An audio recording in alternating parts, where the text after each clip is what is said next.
தமிழக கேரள எல்லைப் பகுதியில் கோவில் சென்றுவிட்டு வீடு திரும்பியவர்கள் மீது மின்னல் தாக்கி 11 பேர் காயமடைந்த சம்பவம் சோகத்தை ஏற்படுத்தியுள்ளது. தமிழக கேரள எல்லையில் அமைந்துள்ள புகழ்பெற்ற மங்களதேவி கண்ணகி கோவிலில் சித்ரா பௌர்ணமி விழாவை ஒட்டி பல்லாயிரக்கணக்கான பக்தர்கள் திரண்டனர். விழா முடிந்து பக்தர்கள் வீடு திரும்பிக் கொண்டிருந்த போது வனப்பாதையின் 9வது வளைவில் திடீரென மின்னல் தாக்கியது. அப்போது பாதுகாப்பு பணியில் இருந்த கேரள காவலர் அன்சர் உட்பட 11 பேர் காயமடைந்தனர். காயமடைந்தவர்களில் 3 தமிழகத்தின் தேனி மாவட்டத்தை சேர்ந்தவர்கள் என்பது குறிப்பிடத்தக்கது.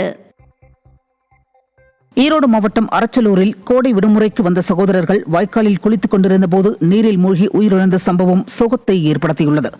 அரச்சலூரில் உள்ள எல்பிபி வாய்க்காலில் குளித்த 2 சகோதரர்கள் ஆழமான பகுதிக்கு சென்ற நிலையில் கரை திரும்ப முடியாமல் தண்ணீரில் தத்தளித்துள்ளனர்.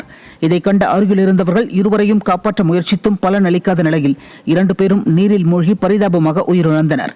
இந்த சம்பவம் அப்பகுதியில் பெரும் சோகத்தை ஏற்படுத்தியுள்ளது.